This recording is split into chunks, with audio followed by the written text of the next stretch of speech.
નમસ્કાર, આપ જોઈ રહ્યા છો સ્પાર્ક ટુડે ન્યૂઝ। અરવલ્લી જિલ્લા શામળાજીના શ્યામલ વન ખાતે પર્વત પૂજા અને પ્રકૃતિ સંરક્ષણ મહોત્સવ યોજાયો।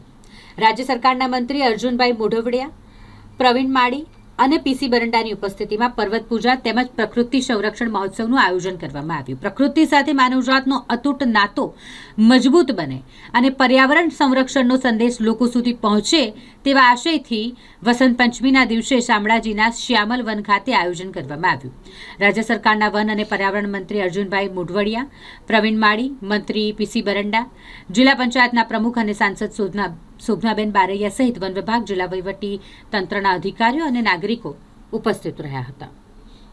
વસંત પંચમી નિમિત્તે આજે શામળાજી ખાતે વન વિભાગ દ્વારા પ્રકૃતિ મહોત્સવના કાર્યક્રમ હેઠળ આજે પર્વત પૂજાનો કાર્યક્રમ અહીંયા રાખેલો અને એ રીતે જે વન સંસ્કૃતિએ માનવ સંસ્કૃતિને જન્મ આપ્યો એ સંસ્કૃતિ પ્રત્યે અને એ વન વિભાગ પ્રત્યે આપણી જે આભારની લાગણી વ્યક્ત કરવા, કૃતજ્ઞતાની લાગણી વ્યક્ત કરવા માટે આજે પર્વત પૂજાનો કાર્યક્રમ રાખેલો। આ જે પર્વતોને બચાવવાનું કામ જો કોઈએ કર્યું હોય તો એ આપણી આદિવાસી સંસ્કૃતિ અને આદિવાસી ભાઈ બહેનોએ કર્યું છે અને એને કારણે જ આજે પર્વતો આપણા હેરાભેરા છે અને સાથે સાથે વન્યજીવો પણ છે ત્યાં સુરક્ષિત રહ્યા છે। આપણે ગુજરાતની અંદર અહીંયા સહ્યાદ્રીથી શરૂ કરીને અરવલ્લીના પર્વતો અહીંયા આવેલા છે, ગીરના પર્વતો છે, બીજા નાના મોટા પર્વતો પણ છે। ત્યારે માનનીય મુખ્યમંત્રીશ્રીએ જે અરવલ્લી હારમાળા છે એ હરિયાણાથી શરૂ કરીને ગુજરાત સુધી 7 રાજ્યોમાં પથરાયેલી છે।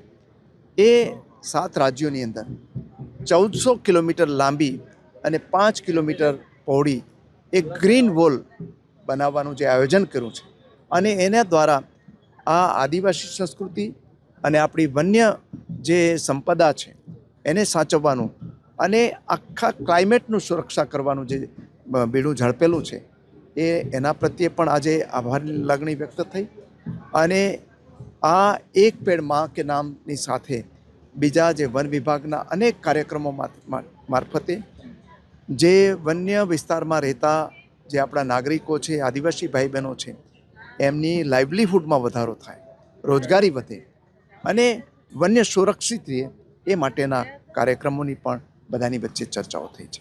Thank you.